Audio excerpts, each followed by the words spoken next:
We'll get started here with Chris Franklin, then Dave Zingaro. Hey, Doug, is there any update as to who will be the starter come this next Sunday? And also, if not, will you be weighing the who's available up front against the offensive line as one of the factors in your decision? No, I have not made a decision yet, and the offensive line does not weigh into any decisions as to who that might be.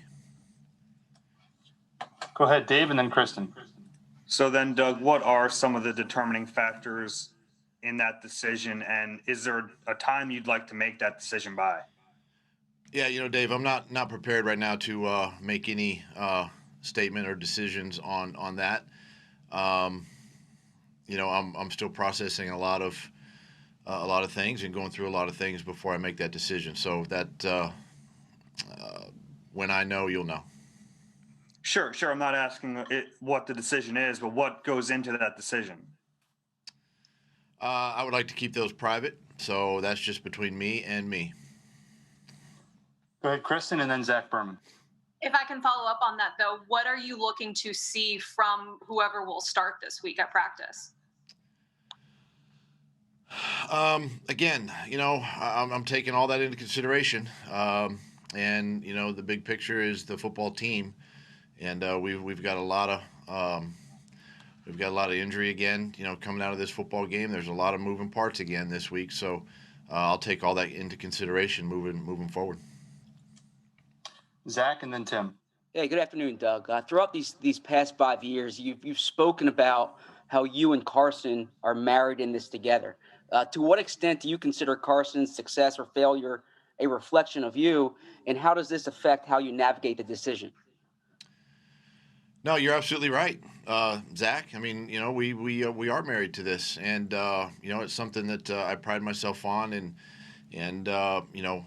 we're definitely, he and I are definitely in a situation that we've got to work ourselves out of, and we'll my job is to help him and to help him improve and to get better and to help this football team win. My job is also to take and look at the big picture too, and look at the entire football team, right? And those are all things that I've got to consider as we move forward. Tim, and then Jeff. Communication's the key to any good marriage, Doug. Have you had a conversation with Carson since that game? And what kind of message are you stressing with him right now?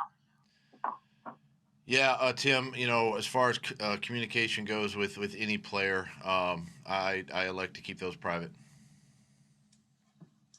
Go ahead, Jeff, and then John Clark. Doug, what did you see in the film of Jalen Hurts? How did he play? He played okay. Could you give a little more detail as to how you thought he performed under those circumstances? Yeah, I thought it was the spark that that I was hoping for when I made the change. He came in and did some things. One of the things that obviously extended some plays with his legs. Made a nice throw to Jalen Reagor. It was good to see that, and then obviously the throw to Greg Ward for the touchdown on a scramble. But there's some things that if and when he looks at the film that we can clean up and he can improve upon. But I thought it was the spark that got us back in the football game. John, and then Les. Hey, Doug, do you think that Carson taking a step back in that second half can do some good, just taking a step back from a situation? Well, I think anytime you can maybe look at a situation with calmer eyes, the 30,000-foot perspective, and I think it's how we all kind of handle the situation, right? And of course Carson's a part of this right now, and how we all handle the situation. I think we can all learn from it and improve. And again, as I said, my job is the best interest of the football team, and that's what we'll do moving forward. Les, and then Mike. Hey, Doug. Speaking in that context of the best interest of the team, will you be talking to leaders on the team about this situation and the variables involved, or is it something you just will make on your own? Will other coaches be involved in what you decide? No, Les, this will be my decision. You know, I don't feel like I need to communicate with anybody, players, other coaches. I think it's just, again, it's you know, obviously my decision, the opportunity that I have, you know, moving forward, and it'll solely be up to me. Thank you. Mike and then Bo. How much does Press Taylor weigh into this decision? Is that a conversation that you'll have with him before making this decision as well? You know, Preston and I have a lot of conversations, but you know, I don't necessarily feel, you know, the need to ask him. I think I have I will definitely, you know, think about some of those conversations we've had in the past, and you know, and all of that. But again, you know, I don't need a whole lot of outside influence to make a decision, you know, one way or the other. Bo and then John McMullen. Doug, you said last night when asked about whether you had or not making the decision to pull Carson earlier, that there had been issues with the whole offense in previous games, whereas this game it seemed to be a little bit more on the quarterback. What were the things that Carson was doing or not doing yesterday that necessitated the change? Well, when you go back and, you know, you look at the tape and listen, you know, there's it's hard for me to really, I really don't want to get into the specifics, right? This is between me, the coaches, and the team, right? These are things that I don't necessarily need to publicly air all our critical mistakes and errors and things that our football team made. There's enough to go around, right? All three phases.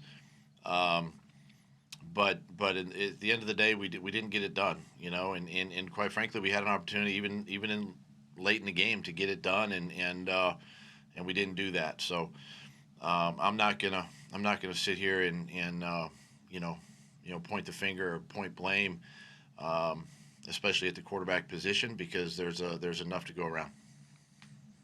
John and then Nick. Hey, good afternoon, Doug. You've been doing this a long time, both as a player, playing the position, assistant coach, head coach. So you kind of know what comes along with this type of decision. How difficult was it for you to make that decision in game? Well, it's always difficult, you know, especially at the quarterback position, and you know, in game when you're trying to, you know, find a play, find an opportunity for anybody to make a play, and then it's not happening.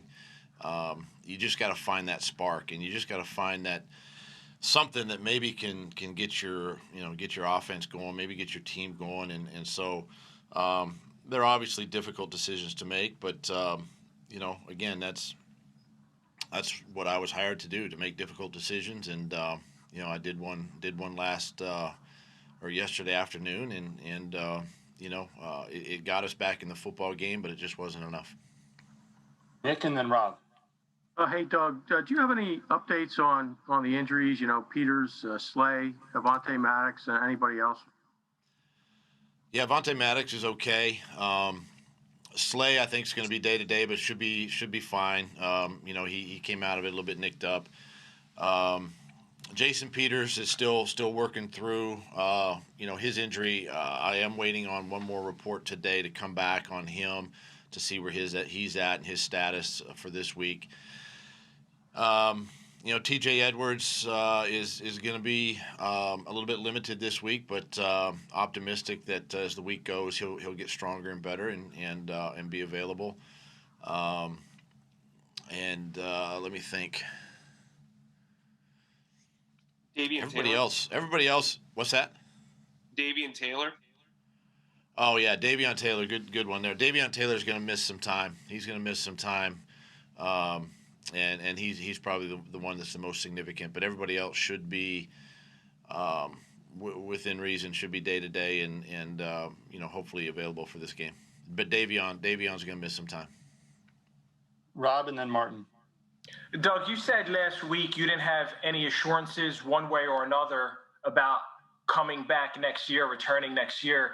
So how do you balance trying to win now with an opportunity that you guys still have in the NFC East versus the priority to get Carson back on track versus seeing what you have in Jalen? You know, that's you know, my focus right now is obviously New Orleans in this week, and that's all I'm focused on. I'm not focused on next week or the next 4 games, the next month, next season. You know, I'm the head football coach of the Philadelphia Eagles right now, and I expect to get this football team ready to play, you know, this week against New Orleans. I'll say this, and you could probably ask the guys. The guys are frustrated. The guys are disappointed. We've been in a lot of these games here recently. We just haven't finished very well, and it's something we've got to learn upon and be prepared this week for another good football team coming in here. We have time for a couple more. So Martin and then Ed Kratz. Hey, Doug, speaking of New Orleans, do you feel like, you know, by the time you guys start practicing Wednesday, you know, you need to know which quarterback you're going to be going with as far as getting the bulk of the practice reps? And also, is there any kind of competitive advantage to not revealing the quarterback leading up to this week? Well, I do think it's important that once I make the decision that, you know, whoever that is, yeah, they take the bulk of the reps, right? I mean, that's how they prepare, you know, during the week. As far as the competitive advantage goes, you know, I feel that I could probably say that this is going to stay quiet, but it probably won't, right? It's probably going to get out, and you guys are going to find out, and all of that. So. But as far as a competitive advantage, though, I do feel like the longer you can kind of keep the opponent waiting on a dual quarterback situation, it could possibly help a little bit. But you know, we'll see how the week goes, and I'm kind of processing this right now. But as soon as I make a decision, I'll probably let you know sooner than later. Go ahead, Ed. Yeah, hi, Doug. Just this decision seems like, you know, it's a pretty big one, you know, not only for the rest of the year, but maybe beyond. Why shoulder that load all by yourself? Why not, you know, lean on some others for some advice or opinions or consult?